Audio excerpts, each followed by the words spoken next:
Welcome to Shukla study point. आप सभी का स्वागत है आपके अपने YouTube channel Shukla study point में। मैं शिवम शुक्ला आप सभी दोस्तों का हार्दिक स्वागत करता हूं।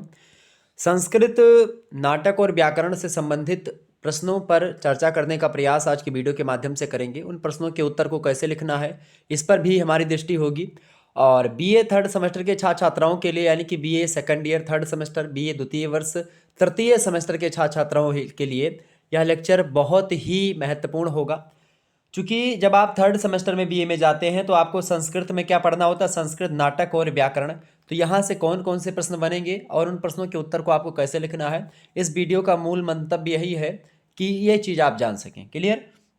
मोस्ट इंपॉर्टेंट सब्जेक्टिव टाइप के क्वेश्चन है इसमें, यानी कि जिन जिन छात्र छात्राओं की परीक्षा लिखित होने वाली है, यानी कि अधिकतर विश्वविद्यालयों में परीक्षाएं आपकी लिखित होने वाली, तो उनके लिए बहुत ही महत्वपूर्ण होगा। BA third semester Hindi Sanskrit व्याख्या सहित, यानी कि जो व्याख्या खंड आपसे पूछा आता है वो भी मैं देखने का प्रयास करूँगा कौन कौन सी व्याख्याएं आपके लिए इंपॉर्टेंट है। ठीक है, तो ऐसे ही प्रश्न आपकी परीक्षा में आएंगे, तो इन चीज़ों को आपको एकदम से ध्यान में रखना है। चले आगे हम चर्चा करने का प्रयास करते हैं। देखें, बीए थर्ड सेमेस्टर संस्कृत में आपको पढ़ना क्या है, संस्कृत नाटक और व्याकरण। साल्व मॉडल पेपर होगा 2023 की परीक्षाओं के लिए। आने वाली परीक्षा 2024 में जो होंगी उसके लिए भी महत्वपूर्ण है। मोस्ट इंपॉर्टेंट प्रश्नों को और उनके उत्तर को बताने का प्रयास। चले, पेपर आपका 3 खंडों में बटा हुआ होगा, खंड आ, बा और सा। खंड आ से अति लघु उत्तरीय प्रश्न, खंड बा से लघु उत्तरीय और खंड सा से दीर्घ उत्तरीय। अति लघु उत्तरीय प्रश्नों को लिखने के लिए आपको 50 शब्द जो है में लिखना होता उत्तर, और सभी प्रश्न करने अनिवार्य होते। 10 क्वेश्चन दिए जाएंगे अति लघु उत्तरीय के, 10 के 10 करने होंगे। और लघु उत्तरीय की बात करें तो 8 क्वेश्चन दिए जाते हैं, जिनमें से 4 व्याख्या, 4 आपके लघु उत्तरीय प्रश्न होते हैं, जिनमें से आपको कुल मिलाकर के 5 प्रश्न करने होते हैं, व्याख्या को मिलाकर के भी और लिखित वाले को भी मिला करके। ठीक है। और दीर्घ उत्तरीय में आपको 4 क्वेश्चन दिए जाएंगे, उनमें से केवल आपको 2 ही प्रश्न करने हैं 500 शब्दों में, लघु उत्तरीय को 200 शब्दों में। क्लियर।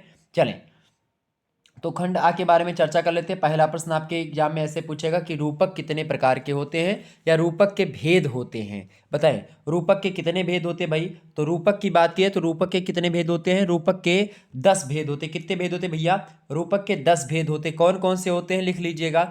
रूपक का पहला भेद है आपका नाटक। कौन सा है भाई, पहला भेद है नाटक। दूसरा भेद आपका रूपक का होता है प्रकरण। क्या होता है, प्रकरण। और तीसरा कौन सा होता है भाई, जो है रूपक का जो तीसरा भेद होता है वो होता है प्रहसन। ठीक है। चौथा होता है आपका डिम। ठीक है। पांचवा कौन सा भेद होता है, पांचवा होता है जो है समवकार। ठीक है। छठवा आपका जो भेद होता है रूपक का उसका नाम है अंक। सातवें का नाम होता है आपका क्या भाई, बीथी। आठवां क्या होता है, आठवां होता है आपका ईहा मृग। नौवां क्या होता है, नौवां होता है आपका भाण। ठीक है। और 10वां क्या होता है, व्यायोग। 10वां क्या होता है भाई, व्यायोग। तो इस प्रकार से 10 आपके भेद होते किसके, रूपक के कितने भेद होते आपसे पूछेगा, तो आप लिखेंगे रूपक के 10 भेद होते। कौन कौन से, पहला नाटक, दूसरा प्रकरण, तीसरा प्रहसन, चौथा डिम, पांचवा समवकार, छठवा अंक, सातवां बीथी, आठवां ईहा मृग, नौवां भाण। ठीक है। और 10वां आपका व्यायोग। 9वें में जो भाण मैंने बताया, भाण ऐसे लिखा जाता है। ठीक है, ये वाला। ठीक है, ये आपका होता है। तो ये आपका, ये भी एक प्रकार से क्या है, रूपक का भेद है। तो रूपक के कितने भेद हो गए आपके, 10 भेद हो गए। क्लियर। दूसरा प्रश्न आपसे पूछा गया कि नायक के कितने भेद होते हैं भाई। नायक जो खास करके नाटक में या किसी रचना में आपको, चूंकि हम नाटक पढ़ रहे हैं तो नाटक के नायक के बारे में पूछ रहा है। नायक कितने प्रकार के होते हैं, नायक, नायक जो होते हैं वो कितने प्रकार के होते हैं आपसे पूछा गया है भाई। तो नायक जो होता है, नायक 4 भेद होते हैं नायक के, या नायक 4 प्रकार का होता है, नायक के 4 भेद होते हैं, ऐसे आप लिखेंगे। पहला नायक का नाम क्या है भाई, पहला नायक होता है आपका धीरोदात्त नायक। दूसरा होता है आपका धीरोद्वत्त नायक। तीसरा होता है धीर ललित नायक। और चौथा होता है धीर प्रशांत। ठीक है। तो नाटक में 4 प्रकार के नायकों के बारे में आपको संस्कृत नाटकों में मिलेगा। कौन, कितने प्रकार के नाटक, तो कितने प्रकार के नायक हैं नाटक में, 4 प्रकार के। पहला धीरोदात्त नायक। ठीक है। धीरोदात्त नायक अधिकतर मात्रा में आप देखते हैं जो महाबलशाली होता है, शोक क्रोध ये सब एक प्रकार से इन सभी चीज़ों से जो है ना अभिभूत होने वाला होता है, कि मतलब कि एक प्रकार से महाबलशाली होता है, गंभीर होता है, जो क्षमाशील होता है, और कहीं ना कहीं पे आप देखते हैं वो स्थिर प्रकृति का होता है, उस पर शोक क्रोध इन सभी का जो है प्रभाव ही नहीं पड़ता। एक प्रकार से ये होता है। अभिज्ञान शकुंतलम का जो नायक है, अभिज्ञान शकुंतलम आपके पाठ्यक्रम में रचना संकलित है, तो अभिज्ञान शकुंतलम का जो नायक महाराज दुष्यंत हैं वो धीरोदात्त नायक की श्रेणी में ही आते हैं। तो ये बात ध्यान, धीरोदात्त नायक मतलब कि वीर हो, साहसी हो, ठीक है, क्लियर। तो ये होता है धीरोदात्त नायक। धीरोद्वत नायक एक होता है, एक होता है धीर ललित नायक, एक होता है धीर प्रशांत नायक। तो नायक कितने प्रकार के होते हैं? 4 प्रकार के होते हैं। तीसरा क्वेश्चन आप देखेंगे, आपकी स्क्रीन पर आ चुका है। दुर्वासा ने शकुंतला को क्या श्राप दिया था? दुर्वासा ऋषि हैं, और शकुंतला जो है आपको पता होगा, अभिज्ञान शकुंतलम जो नाटक है, दुष्यंत शकुंतला इनके पुत्र होते हैं भरत, ठीक है, तो इन्हीं से रिलेटेड है। शकुंतला की आप देखते हैं, शकुंतला जो है ये महाराजा दुष्यंत से प्रेम करती है, ठीक है। और क्या होता है, एक बार तो यही प्रश्न आपसे पूछा गया कि दुर्वासा ने शकुंतला को श्राप क्यों दे दिया। तो एक समय की बात है, क्या हुआ कि जो है शकुंतला जो थी वो दुष्यंत के प्रेम में पड़ जाती हैं, और जब शकुंतला अपने पति दुष्यंत के वियोग में पड़ चुकी थी, उस समय की बात है, मतलब कि दुष्यंत एक दिन आए थे शिकार खेलने के लिए जंगल में, और शिकार वगैरह खेला, उसके बाद में प्रेम हो गया, शादी भी जो है कणव ऋषि के आश्रम में रहती थी शकुंतला, शादी हो जाती है, और उसके बाद में दुष्यंत चला जाते हैं अपने राज्य को, ठीक है।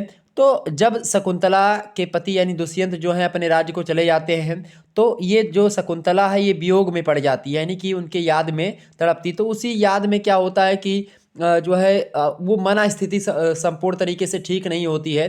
तो उस स्थिति में क्या होगा कि महर्षि दुर्वासा इनके यहाँ पर पधारे, कणव ऋषि के यहाँ पर। और आपको बता दूं कि दुर्वासा उन ऋषियों में नाम आता है दुर्वासा का, जो कि बड़े क्रोधी स्वभाव के व्यक्ति थे, ठीक है। थोड़ा सा भी अगर इनका अपमान हो जाता था तो तुरंत जो है श्राप दे देते थे, इसमें कोई दो राय नहीं है। तो महर्षि दुर्वासा उसी समय आते हैं जब शकुंतला अपने पति राजा दुष्यंत के वियोग में पड़ी हुई रहती है, और उस समय जब आते हैं, और कणव ऋषि के आश्रम में आपको पता होगा शकुंतला रहती थी, तो वो महर्षि दुर्वासा उन्हीं के आश्रम में आते हैं। तो ये वियोग में पड़ी है, और शकुंतला जब वियोग में पड़ी होती है तो यह बाबा की ओर यानी कि ऋषि की ओर, महर्षि दुर्वासा की ओर ध्यान नहीं दे पाती है। तो होता क्या है कि दुर्वासा जी तुरंत कुपित हो जाते हैं, और वह श्राप दे देते हैं। श्राप देते हैं, श्राप क्या देते हैं, कहते हैं कि जाओ, जिसके याद में तुम परेशान हो वो तुमको भूल जाएगा, और तुम कितना भी उसको याद दिलाओगी तो तुमको याद नहीं करेगा, यानी वो सारी चीज़ें भूल जाएगा। और यही बाद में जब राजा दुष्यंत आते हैं इधर और घूमने के लिए, तो फिर शकुंतला उनको बताती है, सभी लोग बताते हैं कि भाई ये तुम्हारी पत्नी है, तो राजा को मतलब भूल गए थे श्राप के कारण से महर्षि दुर्वासा के। तो वही चीज़ें हैं। अभिज्ञान शकुंतलम जो है एक रचना है, महाकवि कालिदास ने लिखा अभिज्ञान शकुंतलम, ठीक है। इसका अभिज्ञान शकुंतलम जो रचना है, इसके नायक जो है महाराजा दुष्यंत हैं, और इसकी नायिका शकुंतला हैं। 7 अंकों में अभिज्ञान शकुंतलम बटा हुआ है। ये चीज़ें मैंने आपको ऑलरेडी बता रखी है। तो ये एक प्रकार से रचना आपके पाठ्यक्रम में संकलित है। शकुंतला के सखियों का नाम आपसे पूछता है। 2 सखियाँ थी शकुंतला की, एक तो प्रियंवदा, एक अनुसुईया। और शकुंतला के जन्मदाता पिता की अगर बात की जाए तो महर्षि विश्वामित्र के बारे में बताया जाता है कि उनकी पुत्री थी। शकुंतला जी की माता का नाम था अप्सरा मेनका, तो उन्हीं से शकुंतला का एक प्रकार से जन्म हुआ था। शकुंतला के पालक थे कणव ऋषि, उन्हीं के आश्रम में पली बढ़ी थी। पिता कौन थे? महर्षि विश्वामित्र। और जो है माता कौन थी? अप्सरा थी, मेनका थी। विश्वामित्र की तपस्या को भंग करने के लिए आपको पता होगा मेनका, उर्वशी, तमाम प्रकार की अप्सराएं जो सुंदर हुआ करती थी वो आया करती थी। जब ऋषि लोग तपस्या करते थे तो इंद्र भेजते थे कि जाओ तपस्या भंग करो। और आपको पता होगा कि जो है ये आती थी अप्सराएं नृत्य वगैरह करके, और ऋषियों की तपस्या को भंग कर दिया करती थी, और बड़ी सुंदर हुआ करती थी। तो एक प्रकार से यही कारण था कि आप देखिए विश्वामित्र से एक प्रकार से शकुंतला, मतलब विश्वामित्र और मेनका से शकुंतला की उत्पत्ति। तो शकुंतला का जो एक प्रकार से पालन पोषण होता है वो कणव ऋषि के आश्रम में होता है, ठीक है। कणव ऋषि का दूसरा नाम आपको पता होगा कश्यप ऋषि का नाम आपने अगर सुना हो तो कश्यप ऋषि इनका नाम होता है, कणव या कश्यप आप चाहे जो बोलो, ठीक है। क्लियर, ये चीज़ क्लियर हो गई आपकी। तो एक प्रकार से राजा दुष्यंत का और शकुंतला का विवाह जो हुआ था ये गंधर्व विवाह हुआ था। और खास करके आप देखते हैं राजा दुष्यंत और शकुंतला का जो मिलन होता है एक प्रकार से, मतलब कि जो तृतीय अंक का नाम आपसे पूछता है तो उसका नाम क्या है? मिलन नाम होता है तृतीय अंक का। तो इस प्रकार से ये चीज़ें आप थोड़ा सा ध्यान रखेंगे। आगे बढ़ते हैं उन भी चीज़ों को जानने का प्रयास। तो ये दुर्वासा ने श्राप इसीलिए दिया था शकुंतला को। चौथा प्रश्न आप देखेंगे, भास ने कितने नाटकों का प्रणयन किया है। महाकवि भास का नाम आप लोगों ने सुना होगा, किसी ने मतलब कि लगभग अगर आप संस्कृत पढ़ते तो महाकवि भास का नाम तो आपने सुना होगा, और उसमें नाटक आप पढ़ रहे हैं तो नाटकों में भास का नाम तो जाहिर सी बात है आप सभी को पता ही होगा। तो एक व्यक्ति है महोपाध्याय श्री टी गणपति शास्त्री जी, उन्होंने दक्षिण में महाकवि भास के 13 नाटक को खोजा, और उन्होंने क्या किया कि त्रिवेंद्रम संस्कृत सीरीज से भास के नाम से प्रकाशित करवाया इन 13 नाटकों को। और 13 नाटक जो हैं इनके कौन कौन से उसको थोड़ा सा जान लीजिए। तो महर्षि भास ने जो है महाकवि भास ने क्या किया, 13 नाटकों की रचना इनकी आपको दिखाई पड़ती। पहली रचना इनकी कौन सी आपको लिख सकते हो, प्रतिज्ञा योगंध धारायण, ठीक है। तो प्रतिज्ञा योगंध धारण पहली रचना। दूसरी है स्वप्नवास उदत्तम, जो कि आपके पाठ्यक्रम में भी आपको संकलित है, उसके कुछ अंक। इसके अलावा प्रतिमा नाटक तीसरा है। चौथा नाटक इनका है पंचरात्र। पांचवा नाटक है अभिषेक नाटक। छठवां नाटक है महाकवि भास का मध्यम व्यायोम। सातवां नाटक है कर्णभार। आठवां नाटक है दूत वाक्य। नौवां नाटक है दूत घटोत्कच। 10वां नाटक है अरुभंग। 11वां नाटक है बाल चरित्र। और 12वां नाटक है इनका आबिमारक। और 13वां नाटक जो है, और लास्ट नाटक है वो चारुदत्त है। क्लियर।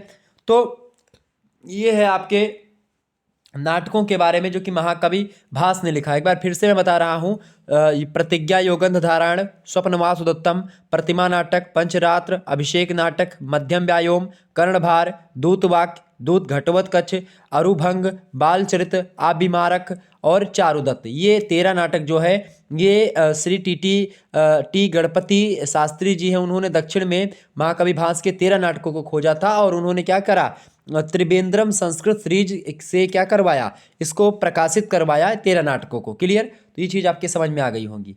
आगे बढ़ते हैं। पांचवा प्रश्न आप देखेंगे, स्वप्नवास उदत्तम में कितने स्त्री पात्र हैं। स्वप्नवास उदत्तम भी एक नाटक है, महाकवि भास के द्वारा लिखा गया है। और खास करके इसके स्त्री पात्रों की बात की जाए तो इसमें स्त्री पात्रों में खास करके आप देखेंगे कि कुल मिलाकर के इसमें जो स्त्री पात्र हैं वो जो है लगभग 10 स्त्री पात्र को आप देखेंगे इस नाटक में, जिसमें वासुदत्ता जो है नायिका है, मेन जो नायिका है वो वासुदत्ता है, ठीक है।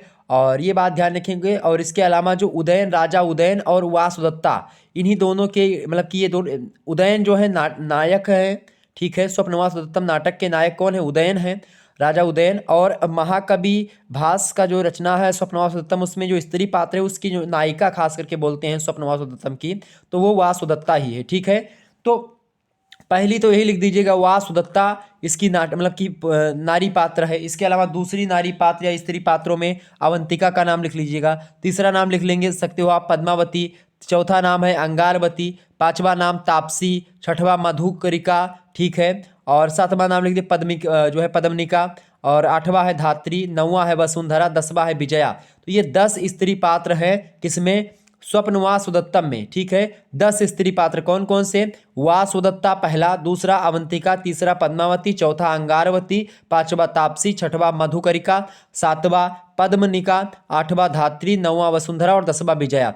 अच्छा, अब यहीं पर आपसे अगर ये प्रश्न पूछ लेता कि स्वप्नवास उदत्तम में कितने पुरुष पात्र हैं, तो आप क्या बताते। तो स्वप्नवास उदत्तम में जो पुरुष पात्रों की संख्या है वो 8 है। कितनी है भाई, 8 पुरुष पात्र हैं। और खास करके जिनसे अभिनय आपको दिखाई पड़ेगा इसमें, ठीक है। जो नायक हैं वो उदयन है स्वप्नवास उदत्तम के। उसके बाद में योगंधरायण है। इसके अलावा जो है तीसरे हैं रुमनवान, चौथे हैं वसंतक, पांचवा ब्रह्मचारी, छठवें कंचुकीय प्रथम, सातवें कंचुकीय द्वितीय और आठवें हैं आपके भट्ट। यानी कि 8 पुरुष पात्र, 10 नारी पात्र मिला करके आप देखते हैं स्वप्नवास उदत्तम नाटक जो होता है ये एक प्रकार से आगे बढ़ता है। तो ये 8 पुरुष पात्र और 10 नारी पात्र हैं। क्लियर। तो ये अगर आपसे पूछे तो आप आसानी से बता पाएंगे।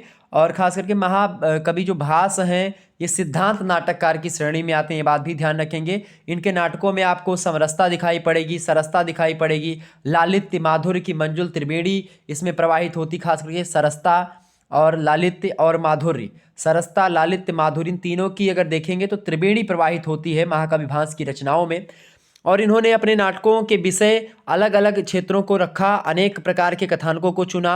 आप देखेंगे रामायण पर भी इनके नाटक मिलेंगे, महाभारत पर भी इनके नाटक मिलेंगे, पुराणों को लेकर के, इतिहास को लेकर के, लोक कथाओं के से कम तमाम प्रकार के इलाकों से इन्होंने कथानक को उठाया और अपने नाटक में समाहित करने का प्रयास किया। और इनके नाटकों में आप देखते हैं मौलिकता, स्वाभाविकता जो होती है वो भी है, और मौलिक है इनके नाटक, लालित्य है। और निश्चित तौर पर हर दृष्टि से देखें तो महाकवि भास एक नाटककार की श्रेणी में जो है बढ़िया आते हैं। तो कुल मिलाकर के स्वप्नवास उत्तम ठीक इसी प्रकार का एक नाटक है जो कि इनके द्वारा, महाकवि भास के द्वारा रचित है।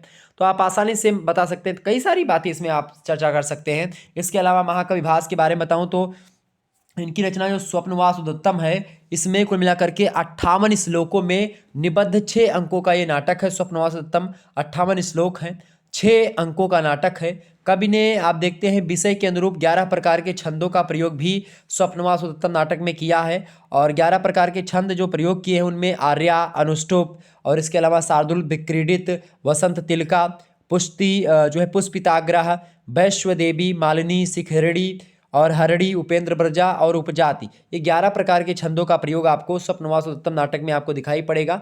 भाषा शैली की बात की जाए अगर इनके जो है महाकवि भास के, तो भाषा बड़ी सरल प्रयोग करते हैं, सरस प्रयोग होती है, मधुर भाषा का प्रयोग करते हैं जो हर कोई व्यक्ति पढ़ सकता है। और इनके जो वाक्य होते हैं छोटे छोटे वाक्य होते हैं, सहज होते हैं, आप अगर पढ़ेंगे तो मज़ा आएगा। हृदय आकर्षक वाक्य होते हैं इनके, छोटे छोटे होते हैं और सहज से ही आप देखते हैं वो ज्ञान करवा देते हैं, यानी भावबोध करवा देते हैं कि क्या बातें बताई जा रही हैं इस वाक्य में, जल्दी पता चल जाएगा आपको, ठीक है।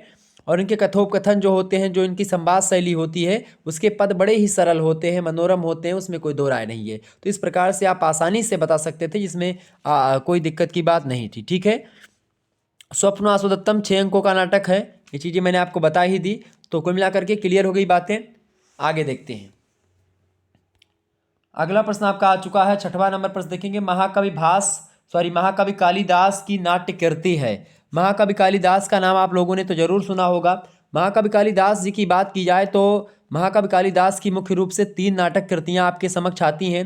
पहली है मालविकाग्निमित्रम, दूसरी है विक्रमोर्वशीयम और तीसरी है अभिज्ञान शाकुंतलम।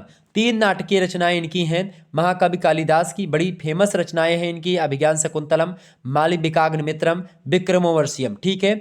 और इन्होंने 2 महाकाव्य की भी रचना करी है कालिदास ने, एक तो कुमार संभवम है और एक है आपका रघुवंशम, ठीक है। कुमार संभवम और रघुवंशम ये कालिदास के 2 महाकाव्य हैं। इन्होंने जो है गीत खंड काव्य की बात किया है तो गीत खंड काव्य भी इनके 2 हैं, एक तो ऋतु संहार, एक मेघदूत, ठीक है, या मेघदूतम आप बोलते हैं कभी कभी।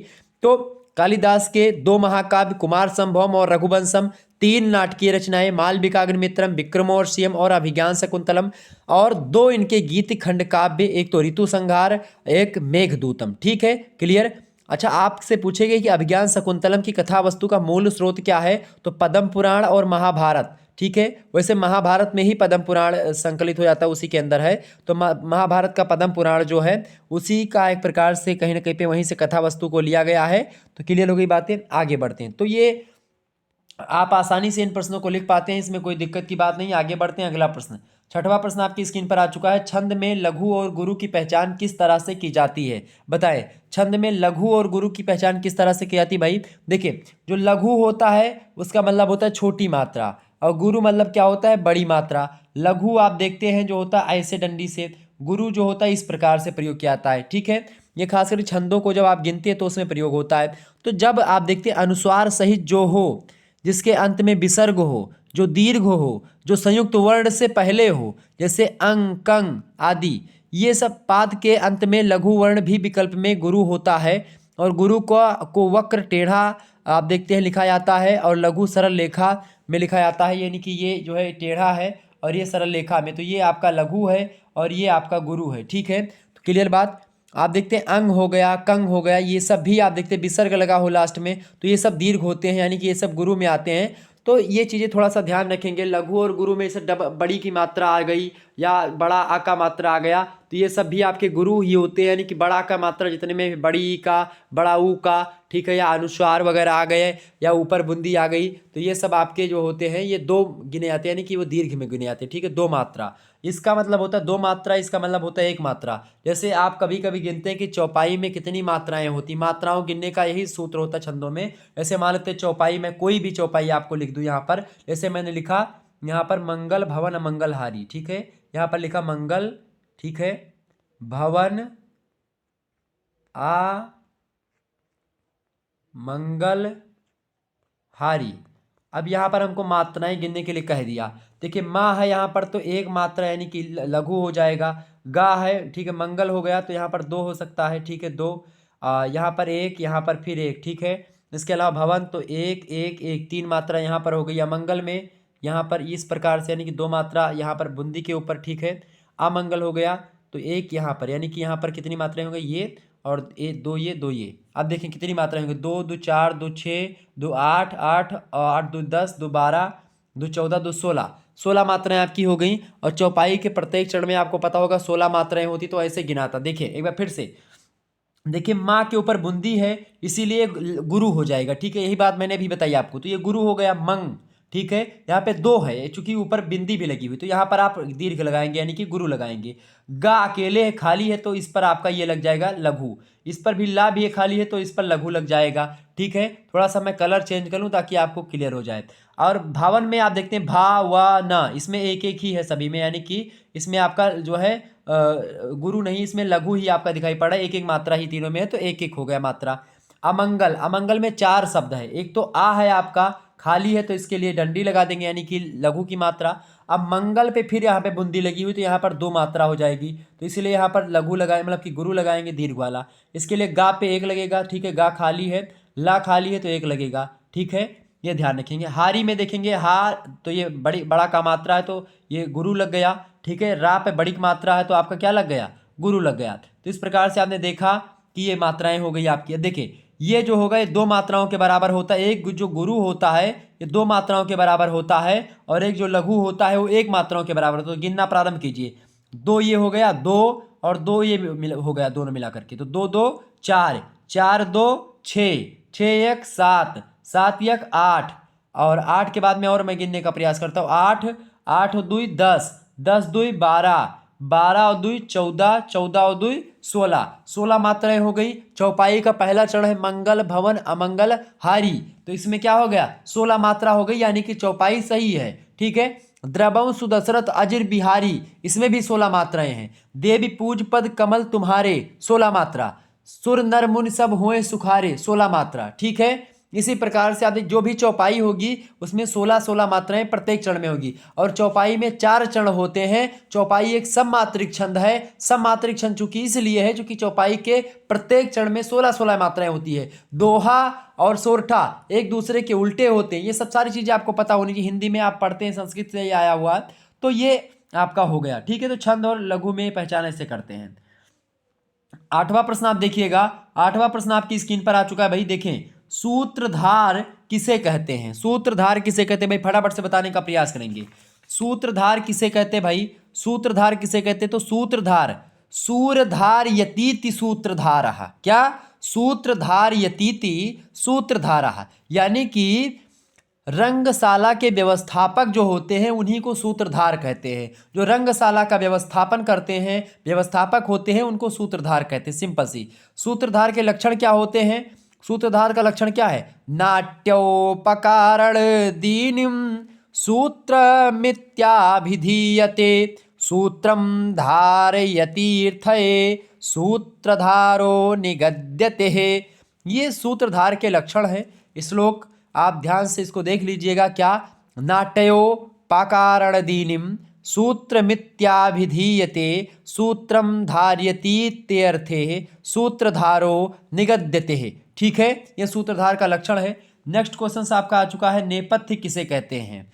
नेपथ्य क्या है, नेपथ्य की बात की जाए तो नेपथ्य जो होता है ये पर्दे के पीछे का स्थान होता है। किसके पीछे का? जो नाटक में आप देखते हैं पर्दा गिरता है, पर्दा उठता है, तो पर्दे के पीछे भी एक प्रक्रिया चल रही होती है, और पर्दे के पीछे की प्रक्रिया जब परिणाम के रूप में आगे आती है तो नाटक दिखाई पड़ता है। तो पर्दे के पीछे का स्थान नेपथ्य कहलाता है, नेपथ्य। और नेपथ्य में क्या होता है? नट वेशभूषा धारण करते हैं, अपनी कपड़ा पहनते हैं और बिंदी मतलब आप देखते हैं जो है नाटक में जैसे कि सजने वजने का काम जो होता है, ऐसे अभी राजा महाराजा का कोई चीज़ कर रहे हैं, नौटंकी वगैरह आप देखते होंगे कभी, अगर आप जो है यूपी बिहार से रहे होंगे तो वहाँ पर आप देखते हैं नौटंकी जब होती है तो पीछे कुछ लोग बैठे होते हैं तो पर्दा के आगे फिर आते हैं, जब उनका जो सज लेते हैं, तैयार हो जाते हैं, तो यानी जहाँ वेशभूषा धारण करते हैं जो है जो लोग होते हैं।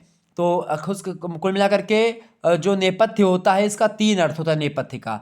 नेपथ्य का पहला अर्थ होता है आपका, नेपथ्य का पहला अर्थ होता है रंगभूमि, दूसरा अर्थ होता है पर्दा, और तीसरा अर्थ होता है नट की वेशभूषा। तो नेपथ्य आपसे पूछे किसे कहते हैं तो कुल मिलाकर के अगर नाटकों में देखा जाए तो पर्दे के पीछे का स्थान होता है, लेकिन इसके 3 अर्थ निकाले जाते हैं। पहला, एक तो रंगभूमि, रंगभूमि मतलब जहाँ पर एक प्रकार से जो है मंचन किया जाता है, दूसरा पर्दा, ठीक है, तीसरा नट की वेशभूषा। नेपथ्य के 3 अर्थ होते हैं। अगला क्वेश्चन आप देखेंगे, 10वां प्रश्न आपकी स्क्रीन पर आ चुका। चूलिका का लक्षण क्या है? चूलिका का लक्षण क्या है भाई? चूलिका का लक्षण होता है अंतर्जवानिका असंस्थय सूचना अर्थस्य चूलिका। क्या? अंतर्जवानिका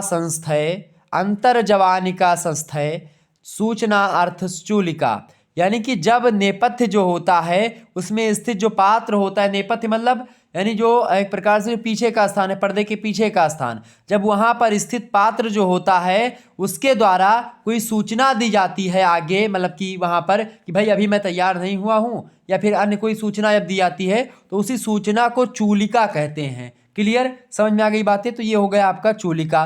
क्लियर? आगे बढ़ते हैं। अच्छा, कभी कभी आपसे पूछता है कि नांदी पाठ क्या होता है।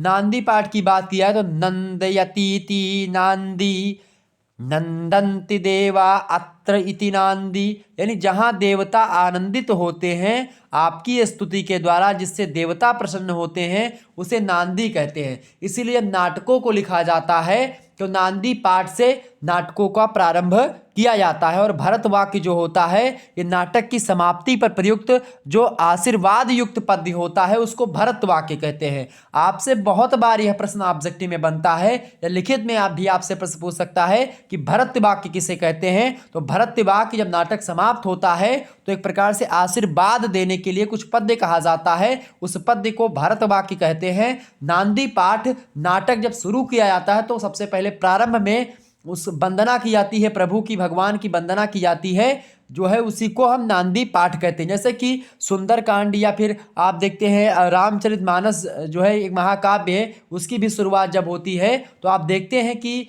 जो है मंगलाचरण से होती है। हिंदी में महाकाव्यों में मंगलाचरण मतलब होता है पहले प्रार्थना किया तुलसीदास जी ने कि वर्णानाम अर्थ संघानाम रसानाम छंदसामपि मंगलानाम च कर्तारो वंदे वाणी विनायक को। पहले उन्होंने जो है वंदना की, किसकी? वाणी और विनायक की, माता सरस्वती और भगवान गणेश को प्रणाम किया पहले, उसके बाद में अपनी बातों को रखा। वंदे वाणी विनायक को भवानी शंकरो वंदे श्रद्धा विश्वास रूपिणो याभ्याम बिना न पश्यन्ति सिद्धा स्वांतास्थमीश्वरम वंदे बोधमयम नित्यम गुरुम शंकर रूपिणम यमासितो हिंग बक्रो अपि चंद्रासर वर्त बंदते। आप देखें सुंदरकांड की शुरुआत, शांतम शाश्वत प्रेमे मनघम निर्वाण शांति पदम ब्रह्मा सम्भव फणीन्द्र से मनसम वेदांत वेदयम विभुम रामाख्यम जगदीश्वरम सुरगुरुम माया मनुष्यम हरिम वंदे हम करुणाकरम रघुवरम भूपाल चूड़ामणिम नान्य स्पृहा रघुपते हृदय समदीये सत्यम बदामि चा भवान खिलांतरात्मा भक्तियम प्रेक्ष रघुपुंगवा निर्भरामि में कामादिदोष रहितम कुरु मानसम चा अतुलित बलधामम हेम शैलाभदेहम धनुजबन किसानुम ज्ञानी नाम अग्रगण्यम सकल गुण निधानम बानराणाम धीशम रघुपत प्रिय भक्तम वात जातम नमामि। इस प्रकार से जब किसी कांड की शुरुआत, किसी नाटक की शुरुआत आप देखते हैं तो उससे पहले क्या होता है? एक मंगलाचरण, एक बोलते हैं नांदी पाठ उसको नाटकों में, संस्कृत में। तो नांदी पाठ से नाटकों की शुरुआत होती है और भरतवाक्य से नाटकों का समापन होता है। ये चीज आपकी क्लियर हो गई। तो इस प्रकार से आपने 10 अति लघु उत्तरीय प्रश्नों के बारे में बड़े ही विस्तार से समझ लिया। अब थोड़ा सा और आगे बढ़ते हैं और चीजों को जानने का प्रयास करते हैं ताकि आपको कोई दिक्कत ना हो। ठीक है, आगे देखते हैं अगला। केवल 5 मतलब प्रश्नों के उत्तर आपको देने, खंडवा से 200 शब्दों में इन प्रश्नों के उत्तर को लिखना है। ठीक है, कितने शब्दों में भाई? 200 शब्दों में इन प्रश्नों के उत्तर को आपको लिखना है। आइए देखते हैं कैसे हम इसको थोड़ा सा मैनेज करेंगे। ओके, देखिए प्रश्न आपका क्या पूछा गया भाई? प्रश्न आपसे पूछा गया कि विशाख दत्त के द्वारा रचित मुद्रा राक्षस का वर्णन कीजिए। विशाख दत्त के द्वारा रचित जो मुद्रा राक्षस रचना है उसके बारे में आपसे पूछ रहा है। विशाख दत्त ने जो मुद्रा राक्षस लिखा है उसके बारे में आपसे पूछ रहा है। ठीक है, तो विशाख दत्त की बात की, मुद्रा राक्षस जो है ये विशाख दत्त की ही रचना है और खास करके एक नाटक है मुद्रा राक्षस, और इसका कथानक ऐतिहासिक है मुद्रा राक्षस का। ये रचना मुद्रा राक्षस जो है ये 6वीं शताब्दी के अंत में स्वीकार की जाती है कि भाई विद्वानों ने स्वीकार किया कि 6वीं शताब्दी के अंत में ये रचना प्रकाशित हुई होगी या लिखी गई होगी, और अनेक नाटकों का उपजीव भी ग्रंथ भी माना जाता है इस मुद्रा राक्षस नाटक को, और संस्कृत साहित्य का एक अनुपम नाटक भी है।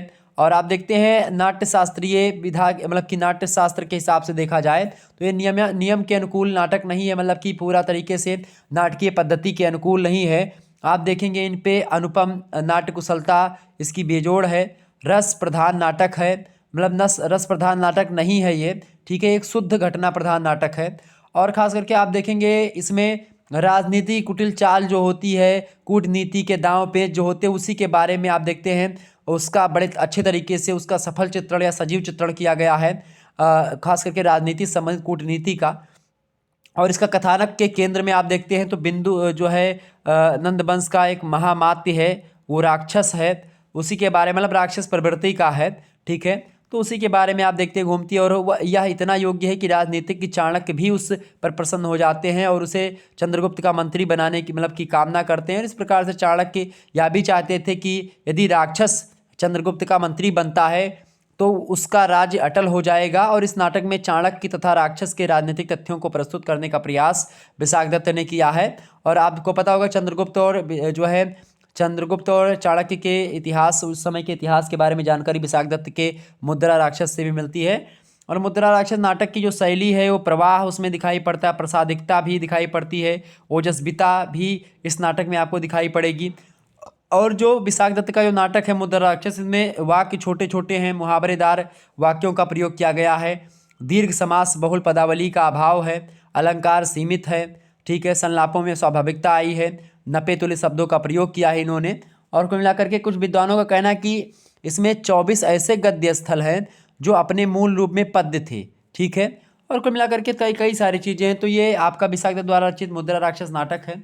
अगला प्रश्न आप देखिएगा, आपसे पूछा जा सकता है। दूसरा नंबर देखेंगे, भट्ट नारायण द्वारा रचित बेड़ी संहार का वर्णन कीजिए। भट्ट नारायण के द्वारा रचित बेड़ी संहार का वर्णन कीजिए। तो संस्कृत नाट्यकांश में बेड़ी संहार जो है नाट्यकांश में खास करके बेड़ी संहार जो रचना है ये उज्ज्वल नक्षत्र के समान दैदीप्यमान है। यानी कि अगर नाटक को एक आकाश मान लिया जाए तो उस आकाश में जो सबसे क्या एक प्रकार से एक उज्ज्वल नक्षत्र के रूप में, एक अच्छा नक्षत्र के रूप में, एक अच्छे तारे के रूप में टिमटिमाता है बेड़ी संहार नाटक। और खास करके वीर रस प्रधान नाटक है आपका ये बेड़ी संहार। और इसकी जो रस भाव योजना है वो वस्तु संघटना भाषा शैली ये सब अपने ढंग की है। इसमें जो है खास करके भट्ट नारायण का एकमात्र उपलब्ध नाटक या एक ग्रंथ माना जाता है बेड़ी संहार को। और आप देखेंगे इसकी आख्यायिका महाभारत से ली गई है, मतलब कि इसका जो कथानक है वो जो चीज़ें हैं वो महाभारत से लिया गया है। और नाटकीय सौंदर्य की दृष्टि से कवि ने आप देखते हैं कई परिवर्तन भी कर दिया इसमें।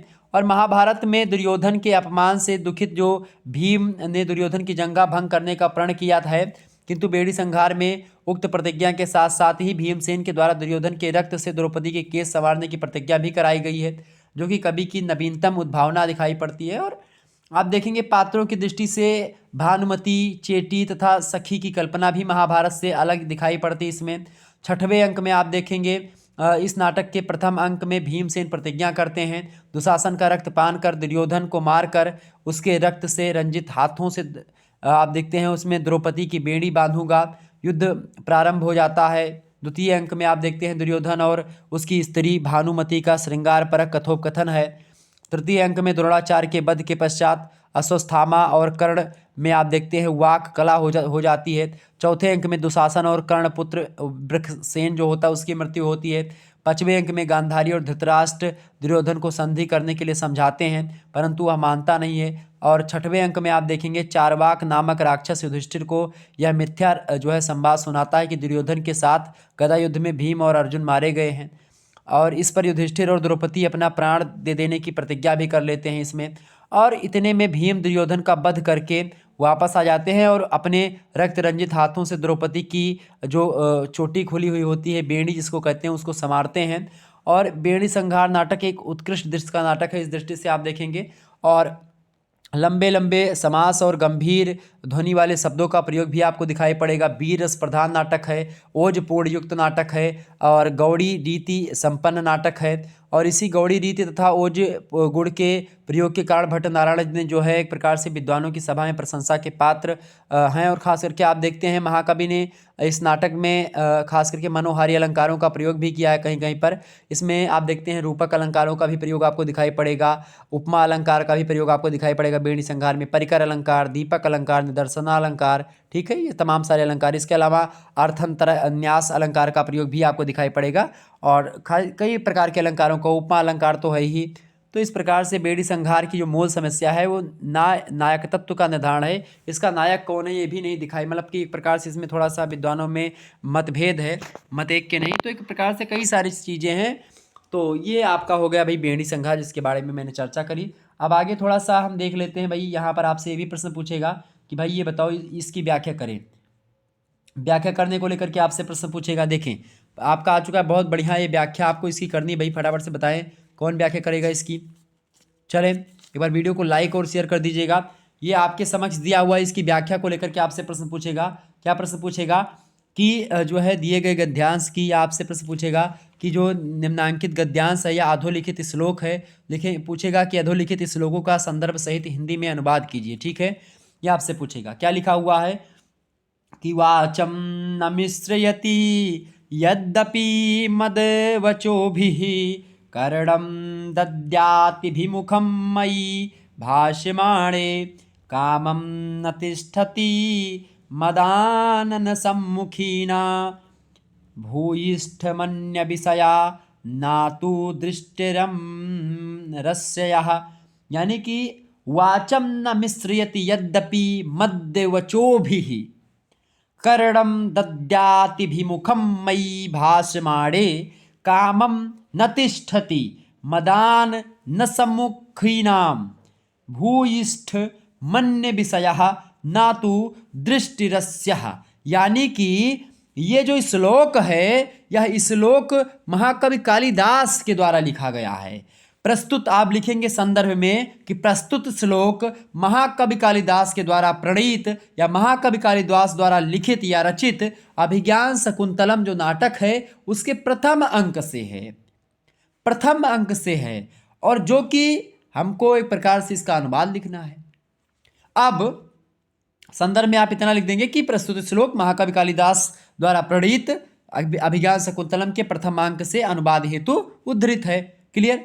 अब प्रसंग में क्या लिखेंगे, इसके नीचे प्रसंग लिखेंगे। प्रसंग में लिखेंगे कि प्रस्तुत श्लोक में राजा जो हैं वो कहते हैं, यानी राजा कौन, राजा दुष्यंत, राजा दुष्यंत कहते हैं, क्या कहते हैं राजा दुष्यंत कि यद्यपि यानी कि वाचम न मिश्रयति यद्यपि मद्वचोभिः, यद्यपि यानी जो शकुंतला है उसके संदर्भ में राजा बात करते हुए यहाँ पर कहते हैं कि यद्यपि यह शकुंतला जो है वो मेरी बातों से बात नहीं मिलाती है। वाचम न मिश्रयति यानी बातों से बात नहीं मिलाती है।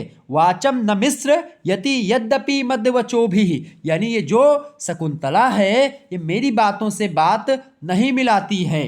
कर्णम दद्यातिभिमुखम मयि भाषमाणे, यानी किंतु मेरे, मयि भाषमाणे मेरे बोलने पर, मयि भाषमाणे मेरे बोलने पर, मेरी ओर, दद्यातिभिमुखम मेरी ओर, कर्णम दद्यातिमुखम कर्ण माने कान लगाए हुए हैं कि किस ओर, दद्यातिभिमुखम मेरी ओर क्या लगाए हुए, कान लगाए हुए हैं। अर्थात यद्यपि मेरी बातों से जो शकुंतला है वो बात नहीं मिलाती है, किंतु मेरे बोलने पर मेरी ओर कान लगाए रहती है, यानी मेरी बातों को सुनती है।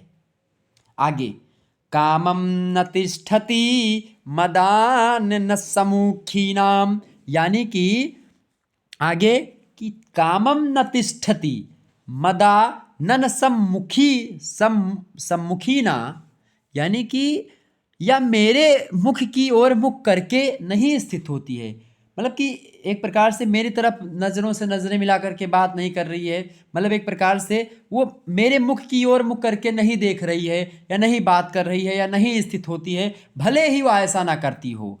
भूयिष्ठमन्य विषया न तु दृष्टिरस्याह, यानी कि भले ही वह मेरे मुख की ओर मुख करके नहीं स्थित होती है, फिर भी इसकी दृष्टि विशेष रूप से दूसरे विषयों की ओर नहीं होती है। ना तु दृष्टिरस्याः, यानी दूसरे विषयों की ओर नहीं रहती है। भूयिष्ठ मन्य विषया ना तु दृष्टिरस्या, वो दूसरे विषय की ओर नहीं होती है या दूसरे विषयों की ओर नहीं होती है उसकी दृष्टि, ठीक है। भले ही वह मुझे ना देख रही हो, भले ही मेरी ओर स्थित ना हो, भले ही मेरी नज़रों से नज़रें मिला करके बात ना कर रही हो, भले ही वह मेरे बातों को एक प्रकार से बातों में बातों को नहीं मिलाती है, किंतु मेरी ओर कान लगाए है, मेरे मुख की ओर मुख करके भले ही ना बैठी हो, लेकिन फिर भी वह किसी दूसरे को नहीं देख रही है, किसी दूसरे विषय में नहीं रमी हुई है। ये एक प्रकार से व्याख्या हो गई इसकी। क्लियर, आगे बढ़ते हैं। तो ये हो गई आपकी व्याख्या। आगे देखिए, अगला आपका श्लोक आ चुका है भाई। अगला श्लोक क्या है देखें। अगला श्लोक आपका आ चुका है कि अर्थो हि कन्या परकीय एव तामद्य संप्रेष्य परिग्रहीतुः जातो ममायं विसधा प्रकामं प्रत्यार्पितन्यास इवांतरात्मा, यानी कि अर्थो हि कन्या परकीय एव तामद्य संप्रेष्य परिग्रहीतुः। मतलब क्या है, ये जो श्लोक है, यह श्लोक महाकवि कालिदास के द्वारा ही लिखा गया है और अभिज्ञान शकुंतलम नाटक के चौथे अंक से यह है, ठीक है।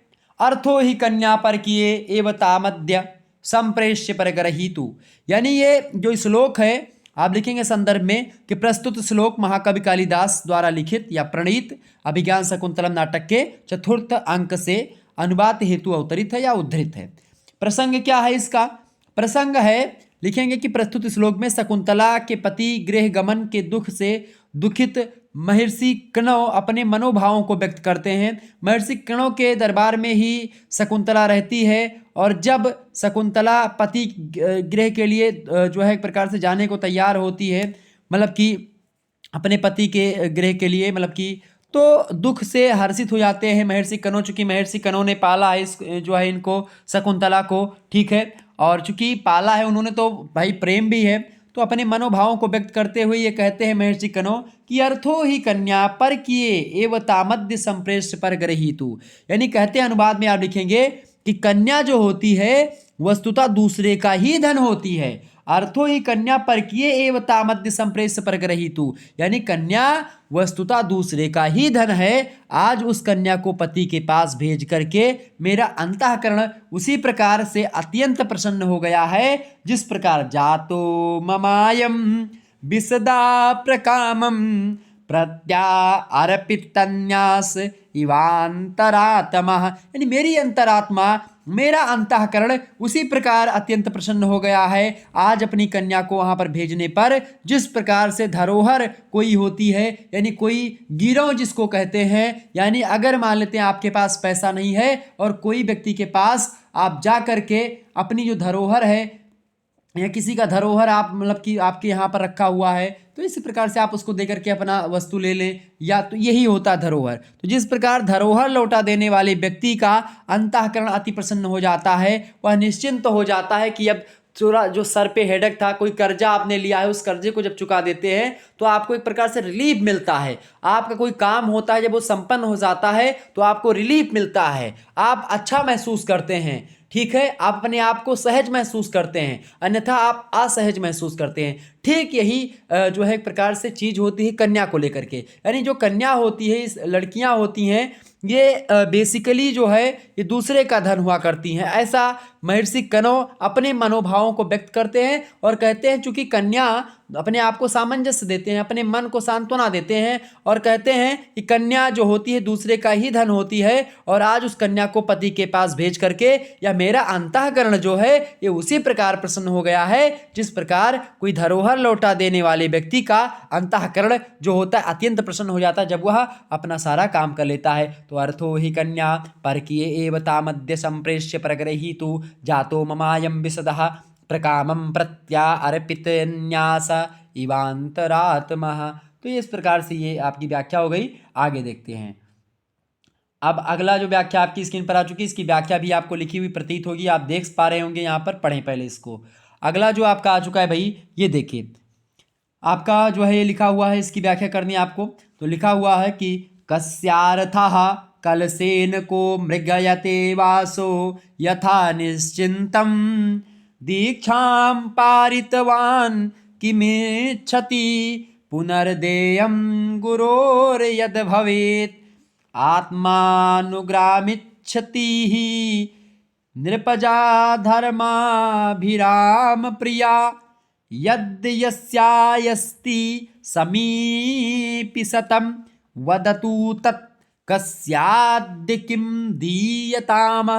यानी कि कस्यार्थम कलसेन को मृग्यते वासो यथा निश्चिंतम दीक्षां पारितवान् किमिच्छति पुनर्देयं गुरोर्यद् भवेत् आत्मानुग्रामिच्छति नृपजा धर्म अभिराम प्रिया यद् यस्यायस्ति समीप सतं वदतु तत् कस्याद् किं दीयताम। यानी कि ये जो आपका ये जो पद लिखा हुआ है ये आपका कहाँ से लिया गया है? ये लिया गया है भैया, ये संदर्भ है प्रस्तुत श्लोक महाकवि भास के द्वारा विरचित स्वप्न वासुदत्तम नामक नाटक से उद्धृत किया गया है या उद्धृत है। प्रसंग ये कहाँ का है? प्रसंग है प्रस्तुत श्लोक में राजकुमारी पद्मावती कंचुकी के द्वारा घोषणा करवाती हैं। ठीक, क्या घोषणा करवाती हैं यहाँ पर देखने का प्रयास करेंगे। कंचुकी के द्वारा घोषणा करवाती हैं और क्या घोषणा करवाती हैं यही इसमें बताया गया है। वो घोषणा के बारे में यहाँ पर चीज़ों को समझाने का प्रयास किया गया है। आपके समक्ष हिंदी अनुवाद भी लिखा हुआ है, आप आसानी से इसको समझ सकते हैं। देखें इसको पढ़ें। कस्यार्थ कलसेन को मृग्यते वासो यथा निश्चिंतम। यानी कि किसे घट यानी कमंडल की आवश्यकता है। किसे कमंडल की आवश्यकता? कस्यार्थ कलसेन को किसे घट यानी कमंडल की आवश्यकता है। मृग्यते वासो, वासो माने क्या होता है? वस्त्र। किसे कौन वस्त्र खोज रहा है? यथा निश्चितम, कौन वस्त्र खोज रहा है? दीक्षां पारितवान किमिच्छति पुनर्देयम गुरुयत भवेत। यानी कि कौन विधि पूर्वक अपनी शिक्षा को समाप्त कर लेने वाला गुरु जी को क्या दक्षिणा जो दक्षिणा के रूप में देना चाहता है, कौन देना चाहता है। और इसके अलावा जो धार्मिक लोगों से प्रेम करने वाली राजकुमारी जो पद्मावती है वो इस तपोवन में आप लोगों का अपने ऊपर अनुग्रह चाहती है और इसीलिए अभीष्ट होकर यह बताएं कि आज किसको क्या दिया जाए, ये राजकुमारी कहती है। राजकुमारी यहाँ पर आप देख सकते हैं, ठीक है। आत्मानुग्रामिच्छति नृपजा धर्म भिराम प्रिया, यानी कि धार्मिक लोगों से प्रेम करने वाली राजकुमारी है। नृपजा, नृपजा माने राजकुमारी, नृपजा नृपजा की पुत्री, नृप माने होता है राजा, नृपजा माने जो है नृप की पुत्री, राजा की पुत्री, जो कि क्या कर रही है? वो कह रही है कि क्या कह रही है? वो धार्मिक लोगों से प्रेम करने वाली जो राजकुमारी है वो कह रही है कि इस तपोवन में आप लोगों का अपने ऊपर अनुग्रह चाहती हूँ और इसीलिए आपसे यह कहती हूँ कि आप बताइए कि आप सभी को क्या दिया जाए। ये प्रश्न करती है, किम दीयताम, क्या दिया जाए आप लोगों को, आप बताएं। तो यहाँ पर आप देख सकते हैं इसका हिंदी अनुवाद भी आपको यहाँ पर नीचे लिखा हुआ मिला है कि किसे घट की आवश्यकता है, कौन वस्त्र खोज रहा है, कौन विधि पूर्वक अपनी शिक्षा को समाप्त कर लेने वाला गुरु जी को क्या दक्षिणा के रूप में देना चाहता है, धार्मिक लोगों से प्रेम करने वाली राजकुमारी पद्मावती जो है इस तपोवन में आप लोगों का अपने ऊपर अनुग्रह चाहती है और इसीलिए जिसको अभीष्ट हो वह बताए कि आज किसको क्या दिया जाए। ये कंचुकी कहती है, कंचुकी के मुखार बिंदु से जो राजकुमारी पद्मावती है वो अपनी बातों को कंचुकी के मुखार बिंदु से कहलवाती है लोगों को। यहाँ पर विशेष कुछ चीज़ें हैं, यहाँ का ध्यान देनी आपको आवश्यक है। विशेष में है कि यहाँ राजकुमारी की निष्काम दानशीलता लक्षित होती है, यानी कि बिना किसी फल की इच्छा किए हुए निष्काम दानशीलता यहाँ पर दिखाई पड़ती है। वह तपस्वियों को मनोवांछित वस्तु देना चाहती है। कौन? राजकुमारी देना चाहती है। यहाँ पर तपस्वियों की आवश्यकताओं का स्वाभाविक चित्रण होने से स्वभावोक्ति अलंकार भी दिखाई पड़ता है। शार्दुल विक्रीडित छंद का प्रयोग यहाँ पर किया गया है। जो आपने पढ़ा, कस्यार्थः कलसेन को मृगयते वासो यथा निश्चिंतम दीक्षाम पारितवान किमच्छति पुनर्देयम गुरोर यद भवेत। ये जो आपने पढ़ा लाइन पूरी और इसके आगे वाली 2 लाइन, ये जो लाइनें हैं ये किस छंद में है? ये शार्दुल विक्रीडित छंद है। क्लियर? आगे बढ़ते हैं। अगला आपका आ चुका है, देखें ये भी आपका बड़ा जबरदस्त आपका प्रश्न आ चुका है। तो एक प्रकार से 4 व्याख्या मैंने सोचा आपको बता दिया ताकि आपको समझने में तकलीफ ना हो और आप आसानी से उत्तर को अपने लिख पाएं। ठीक है, अब आपका आ चुका है भाई अगला प्रश्न। क्या है आपका? देखें, सुखमर्थो भवेत दातुम सुखम प्राणः सुखम तपः सुखमन्यद् भवेत सर्वं दुखम न्यासस्य रक्षणम। क्या है? सुखमर्थो भवेत दातुम सुखम प्राणः सुखम तपः। अच्छा, ये महाकवि भास द्वारा ही लिखित है और यहाँ पर देखिए महाकवि भास द्वारा विरचित स्वप्नवासोत्तम नामक नाटक से उद्धृत किया गया है। इसमें प्रसंग है किसी धरोहर की रक्षा करना बड़ा कठिन कार्य है और इसी का उल्लेख इसमें किया गया है कि किसी का धरोहर जो है रखना बड़ा कठिन काम है और सरल काम क्या है। कहा गया कि सुखमर्थो भवेत दातुम सुखम प्राणः सुखम तपा, यानी यहाँ पर कहा गया कि धन देना सरल है, प्राण देना भी सरल है। सुख देना सरल है, धन देना सरल है, प्राण देना सरल है। धन देना सरल है, प्राण देना सरल है। तपस्या का फलम तपः जो है एक प्रकार जो है तपस्या का फल देना भी सरल है। सुखमन्यद् भवेत सर्व दुखम न्यासस्य रक्षणम, यानी जो धरोहर होती है उस धरोहर को एक प्रकार से रखना बड़ा कठिन काम होता है। सब कुछ देना सरल होता है। सुखमन्यद् भवेत सर्वम दुखम न्यासस्य रक्षणम, लेकिन दुख किस में है? सबसे बड़ा कठिन कार्य क्या है? धरोहर की रक्षा करना। और यही चीज यहां पर बताई गई है। देखें, धन देना सरल है यानी कि सुखमर्थो भवेत दातुम सुखम प्राणा सुखम तपा। धन देना सरल है, प्राण देना सरल है, तपस्या का फल देना भी सरल है और सब कुछ देना ही सरल है, लेकिन धरोहर की रक्षा करना कठिन है। ठीक है, न्यासस्य रक्षणम, दुख होता है। क्लियर? आगे बढ़ते हैं। विशेष में आप लिख सकते हैं बड़े ही आसानी से। विशेष में क्या लिखेंगे? विशेष में आप लिख सकते हैं प्रस्तुत श्लोक में अर्थांतर न्यास अलंकार का प्रयोग है। अनुष्टुप छंद में लिखा गया है ये सुखमर्थो भवेत दातुम सुखम प्राणः सुखम तपा सुखमन्यद् भवेत सर्व दुखम न्यासस्य रक्षणम। ठीक है, तो ये अनुष्टुप छंद में है और यहाँ अर्थांतर या मतलब कि जो है अर्थांतर न्यास अलंकार का प्रयोग है, अनुष्टुप छंद का प्रयोग है। क्लियर? ये चीज़ आपने लिखा मतलब कि जान गए होंगे, तो ये चीज़ आपकी क्लियर हो गई। आगे और भी अगर आप कहेंगे तो व्याख्या और भी मैं करवाने का प्रयास करूंगा। प्रयास यही रहेगा कि आपको और चीज़ों को समझाने का प्रयास किया जाए। तो इस प्रकार से आपने बहुत सारी चीज़ों को जाना, समझा, परखा। अब आगे देखेंगे, अब तीव्र गति से हम थोड़ा सा आगे बढ़ जाएं ताकि आपको सारी चीज़ें समझ में आ जाएं। ठीक है, चलें। अगला प्रश्न आपका आ चुका है भाई, देखेंगे बुद्ध चरितम की संक्षिप्त व्याख्या कीजिए। बुद्ध चरितम रचना है, इसकी संक्षिप्त व्याख्या आपसे पूछ ली गई भाई। बुद्ध चरितम जो रचना है फटाफट से इसकी व्याख्या बताएं, मतलब कि ये इसकी मतलब संक्षिप्त परिचय दीजिए। बुद्ध चरितम रचना की संक्षिप्त परिचय दीजिए। तो बौद्ध दार्शनिक हुए हैं, आपको पता होगा, जो है अश्वघोष, महाकवि अश्वघोष जो है प्रथम शताब्दी के लगभग माने जाते हैं और खास करके इनकी रचना है बुद्ध चरितम। भगवान बुद्ध के जीवन के जो है 72 विषय जो हैं, खास करके 28 सर्गों का एक महाकाव्य है ये बुद्ध चरितम। ठीक है, और महात्मा बुद्ध के जीवन रचित जो 13 सर्ग हैं ये भी इसी में आपको दिखाई पड़ते हैं। और इसके अलावा 19वीं शताब्दी के अमृतानंद ने इसमें 4 सर्ग और जोड़ दिया है बाद में आकर के। अब कुल मिलाकर के इसमें 17 सर्ग उपलब्ध हैं। ठीक है, कितने सर्ग हैं? 13 सर्ग पहले थे और 4 बाद में अमृतानंद जोड़ा 19वीं शताब्दी में। अब कितने सर्ग हैं? 17 सर्ग हैं बुद्ध चरितम में। ठीक है, और महामहोपाध्याय हरिप्रसाद शास्त्री जो हैं इसको मतलब कि इन्होंने यह ग्रंथ 14वें सर्ग पर्यंत उपलब्ध हुआ है। यद्यपि बुद्ध चरित्र के चीनी व तिब्बती भाषांतर में 28 सर्ग भी मिलते हैं और श्री रामचंद्र दास शास्त्री ने 15 से 28वें सर्ग तक इसका छंदोबद्ध अनुवाद भी किया है। और खासकर 1988 में आप देखते हैं चौखंबा विद्या भवन वाराणसी में प्रकाशित करवाया था इन्होंने, श्री रामचंद्र दास ने। तो अलग अलग विद्वानों ने सर्गों को लेकर के इसमें अलग अलग बातें बताई हैं, तो विद्वानों में मतभेद है इनको लेकर के। लेकिन आप देखते हैं बुद्ध चरित्र जो रचना है इसके प्रथम सर्ग में महात्मा बुद्ध का जन्म द्वितीय सर्ग में, मतलब महात्मा बुद्ध का जन्म प्रथम सर्ग में होता है बुद्ध चरितम में। द्वितीय सर्ग में क्या होता है? अंतःपुर विहार दिखाई देता है। और तृतीय सर्ग में संवेगोत्पत्ति होती है। चौथे सर्ग में स्त्री निवारण है। पांचवें सर्ग में अभिनिष्क्रमण है। छठवें सर्ग में छंदक विसर्जन आपको दिखाई पड़ेगा। सातवें सर्ग में तपोवन प्रवेश है। आठवें में अंतःपुर विलाप है। नौवें में कुमारान्वेषण है। 10वें में बिंबिसारा गमन है। और 11वें में आप देखेंगे काम निंदा, इसके बारे में बताया गया है, मतलब काम की निंदा आप देखते हैं दिखाई पड़ती है और मतलब दोनों के बारे में है। और 12 में आप देखते हैं आराड़ दर्शन। और 13वें में आप देखेंगे काम विजय।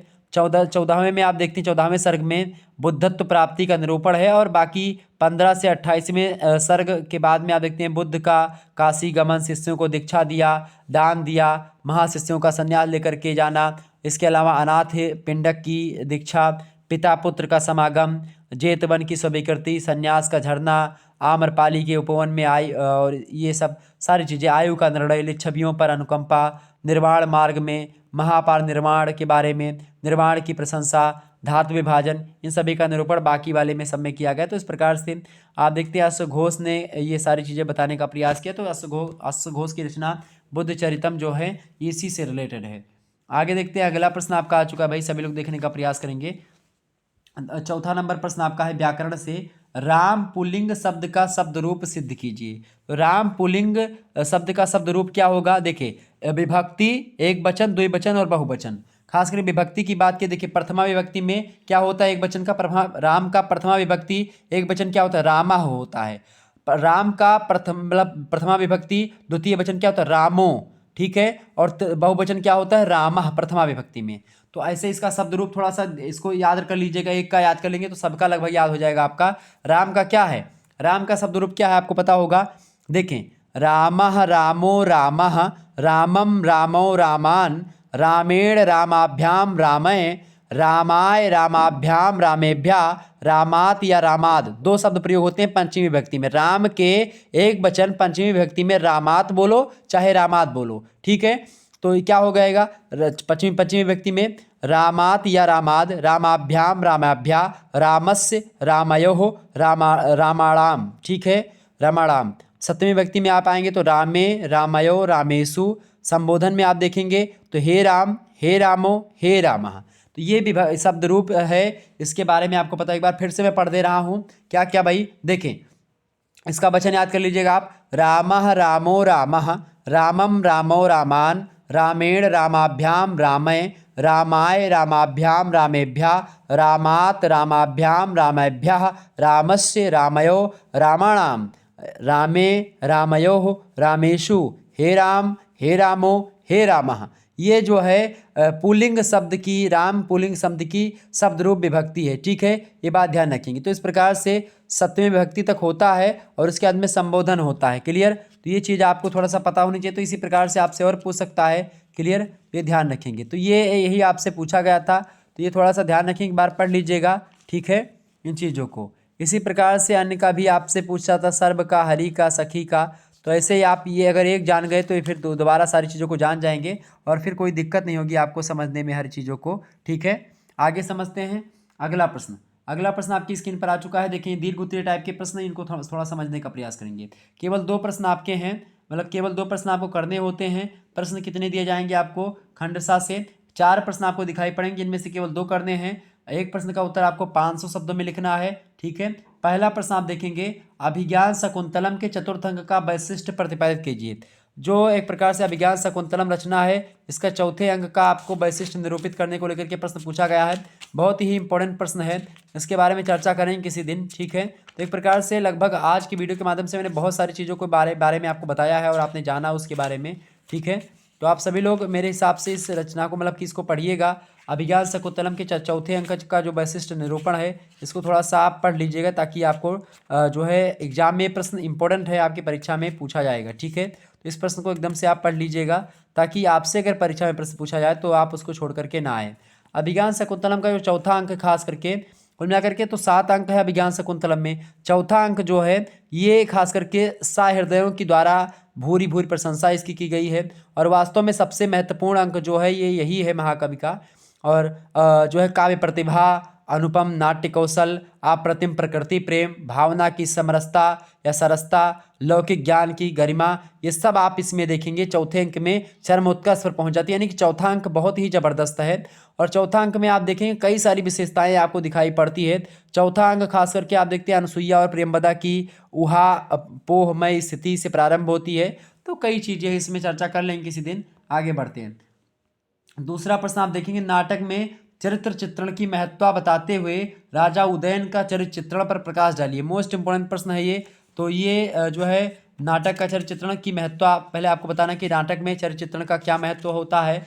और राजा उदयन जो कि एक प्रकार से नायक हैं, स्वप्नवास उदत्तम जो है नाटक के महाकवि भास द्वारा रचित है, तो उसमें राजा उदयन का जो चरित्र चित्रण है उसका आपको बताना है, ठीक है। इसके अलावा तीसरा प्रश्न आप देखेंगे व्याकरण से रिलेटेड है, ऐसा आएगा, निम्नलिखित सूत्रों का अर्थ लिखिए और व्याख्या लिखिए, ये आपसे पूछा गया है, ठीक है। आपके सूत्र दिए, पहला सूत्र है जो है धात्वादे सह सह, ठीक है।